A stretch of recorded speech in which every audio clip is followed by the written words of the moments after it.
జనవరి 12, 2026 Iran చరిత్రలోనే అదొక మామూలు సోమవారం కాదు. దాన్నిప్పుడు రెడ్ మండే అని పిలుస్తున్నారు. అంటే ఒకే ఒక్క రోజులో ఒక దేశ భవిష్యత్తును పూర్తిగా మార్చేసిన రోజు. ఈ విశ్లేషణలో మనం ఆ రోజు అసలేం జరిగిందో లోతుగా పరిశీలిద్దాం. ఆ పరిస్థితి ఎందుకొచ్చింది, దాని పర్యవసానాలేంటో అర్థం చేసుకుందాం. రెడ్ మండే అనేది ఒకే ఒక్క సంఘటన కాదు. అది 3 మహాశక్తులు ఒకేసారి ఢీకొట్టిన రోజు. 1 దేశంలో ప్రజల తిరుగుబాటు. 2 దాన్ని అణిచివెయ్యడానికి ప్రభుత్వం చేసిన క్రూరమైన ప్రయత్నం. ఇక 3ది అదే సమయంలో అమెరికా విధించిన భరించలేని ఆర్థిక ఒత్తిడి. ఈ 3 ఒకే రోజున కలవడంతో ఇరాన్ కోలుకోలేని ఒక సంక్షోభంలోకి జారిపోయింది. సరే, ఈ మొత్తం కథను అర్థం చేసుకోవాలంటే మనం స్టెప్ బై స్టెప్ వెళ్దాం. ముందుగా దేశం ఎలా విచ్ఛిన్నమైందో చూద్దాం. తర్వాత అసలీ మంటలకు కారణమైన నిప్పురవ్వల గురించి తెలుసుకుందాం. ప్రభుత్వం, ప్రజలు ఎలాంటి ఎత్తుగడలు వేశారో చూసి అమెరికా పాత్రను కూడా విశ్లేషించి చివరికి ఇరాన్ ఎలా వెనక్కి రాలేని స్థితికి చేరుకుందో చర్చిద్దాం. జనవరి 12, 2026 ఆ రోజుతో ఇరాన్లో నిరసనల పర్వం ముగిసింది. అప్పటినుంచి మొదలైంది అసలైన పోరాటం. వీధుల్లో కేవలం నినాదాలు కాదు, అధికారం కోసం ప్రత్యక్ష యుద్ధం. ఆ క్షణంలో దేశం రెండుగా చీలినట్టు అనిపించింది. అసలు రెడ్ మండే దాకా పరిస్థితి ఎందుకొచ్చింది, దాన్ని అర్థం చేసుకోవాలంటే మనం కొంచెం వెనక్కి వెళ్ళాలి. దీనికి 2 ప్రధాన కారణాలున్నాయి. 2 నిప్పురవ్వలు. అవే దేశవ్యాప్తంగా అగ్గిని రాజేసి ఈ పెను విస్ఫోటనానికి దారితీశాయి. మొదటి కారణం సైనిక అవమానం. జూన్ 2025లో 12 రోజుల యుద్ధం జరిగింది. ఆ యుద్ధంలో అమెరికా, ఇజ్రాయెల్ కలిసి ఇరాన్ అణుకేంద్రాలపై దాడులు చేశాయి. ఇన్నాళ్లూ తమను ఎవ్వరూ ఏమీ చేయలేరని ఇరాన్ ప్రభుత్వం గొప్పలు చెప్పుకునేది. కాని ఈ యొక్క ఢాడితో ఆ బబుల్ పగిలిపోయింది.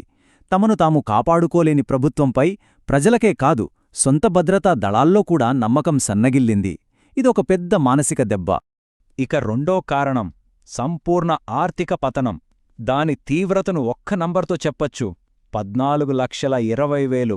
ఈ సంఖ్య వెనుక ఉన్న భయంకరమైన కథేంటో ఇప్పుడు చూద్దాం. ఒక అమెరికన్ డాలర్ కొనడానికి 14,20,000 ఇరానీ రియాల్సివ్వాలి. ఒక్కసారి ఊహించండి, ఇది మామూలు ద్రవ్యోల్బణం కాదు, హైపర్ ఇన్ఫ్లేషన్. ప్రజలు జీవితాంతం దాచుకున్న డబ్బు కొన్ని గంటల్లోనే సున్నా అయిపోయింది. కనీసం తిండి కొనడం కూడా కష్టంగా మారింది. ఈ ఆర్థిక నిరాశ చివరికి రాజకీయ ఆగ్రహంగా మారింది. ధరలు తగ్గించమనే నినాదాల స్థానంలో నియంతకు మరణం అనే నినాదాలు వీధుల్లో మొదలయ్యాయి. రెడ్ మండేకు ముందు పరిస్థితి ఎంత వేగంగా చేయి దాటిపోయిందో చూడండి. డిసెంబర్ చివర్లో వ్యాపారులు మొదలుపెట్టిన చిన్న నిరసన జనవరి వచ్చేసరికి ప్రాణాలు తీసేంత పెద్ద రక్తపాతంగా మారింది.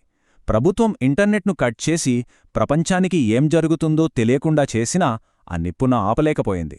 చివరికి జనవరి 12న అది దేశవ్యాప్త మహాఘర్షణగా మారింది. పరిస్థితి చేయి దాటిపోతోందని గ్రహించిన ప్రభుత్వం తన పూర్తి బలాన్ని ప్రయోగించడానికి సిద్ధమైంది. రెడ్ మండే నాడు వాళ్ల వ్యూహం ఒక్కటే: అపారమైన బలప్రయోగంతో ఉద్యమాన్ని అణిచివేయడం. వాళ్లు దీన్ని నిరసనగా చూడలేదు, ఒక యుద్ధంగా చూశారు. చూడండి, పార్లమెంట్ స్పీకర్ ఏమంటున్నాడో. ఈ మాటలు వాళ్ల ఆలోచనా విధానాన్ని స్పష్టం చేస్తున్నాయి. వాళ్ల దృష్టిలో రోడ్లమీదున్నవాళ్లు ప్రజలు కాదు, శత్రువులు. తమపై తిరుగుబాటు చేస్తున్న వాళ్లందరినీ ఉగ్రవాదులు అని ముద్ర వేయడం ద్వారా వాళ్ళని చంపడానికి లైసెన్స్ దొరికినట్టే కదా. ప్రభుత్వం ఇలా ఇనుప పిడికిలు బిగుస్తుంటే ప్రతిపక్షం కూడా సైలెంట్గా లేదు. వాళ్లు కూడా తమ వ్యూహాన్ని మార్చారు.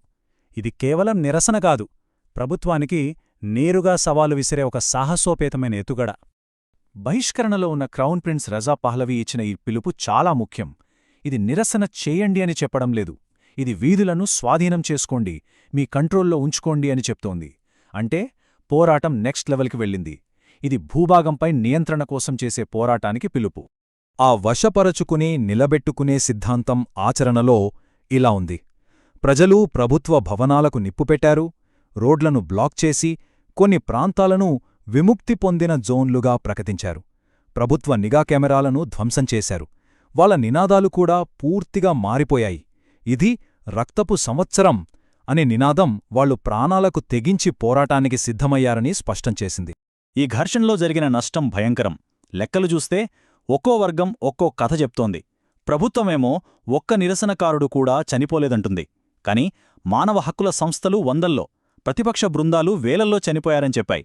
అయితే ప్రభుత్వం కూడా తమ భద్రతా దళాల్లో 121 మంది చనిపోయారని ఒప్పుకుంది. దీని అర్థమేంటి? నిరసనకారులు కూడా గట్టిగా ఎదురు తిరిగారని. సరే, ఈ నంబర్సన్నీ పక్కన పెడితే ఒక్క క్షణం ఆలోచిద్దాం. ఇంత పెద్ద అణిచివేత జరిగినప్పుడు బాధితుల పరిస్థితేంటి? వాళ్ల కుటుంబాలు ఏమనుభవించుంటాయి? ఆ సంఖ్యల వెనుక ఉన్న మానవ విషాదమేంటి? ఇది వింటే గుండె తరుక్కుపోతుంది. టెహ్రాన్లోని ఒక మార్చరీలో చనిపోయిన వాళ్ల కుటుంబ సభ్యుల్ని తమ వాళ్ల శవాలను కూడా నేరుగా చూడనివ్వలేదు. కేవలం స్క్రీన్ మీద ఫోటోలు చూపించి గుర్తించమన్నారు. ఆ తర్వాత ఆ శవాన్ని తిరిగి ఇవ్వడానికి దాదాపు 10-12 లక్షల రూపాయలు డిమాండ్ చేశారు. ఇది ఎంత క్రూరమైన చర్య! ఇది ఒకేసారి డబ్బు సంపాదించడం, అదే సమయంలో తిరుగుబాటు చేసిన కుటుంబాలను శిక్షించడం. ఇరాన్ లోపల ఈ రణరంగం నడుస్తుంటే అదే సమయంలో అదే రోజున బయటనుంచి మరో పెద్ద దెబ్బ తగిలింది. ఈసారి అమెరికా నుంచి. ట్రంప్ ప్రభుత్వం తీసుకున్న ఒకే ఒక్క నిర్ణయం ఇరాన్పై అంతిమ ఒత్తిడిని పెంచింది. ట్రంప్ సోషల్ మీడియాలో పెట్టిన ఈ ఒక్క పోస్ట్ ఒక ఆర్థిక అణుబాంబులాంటిది.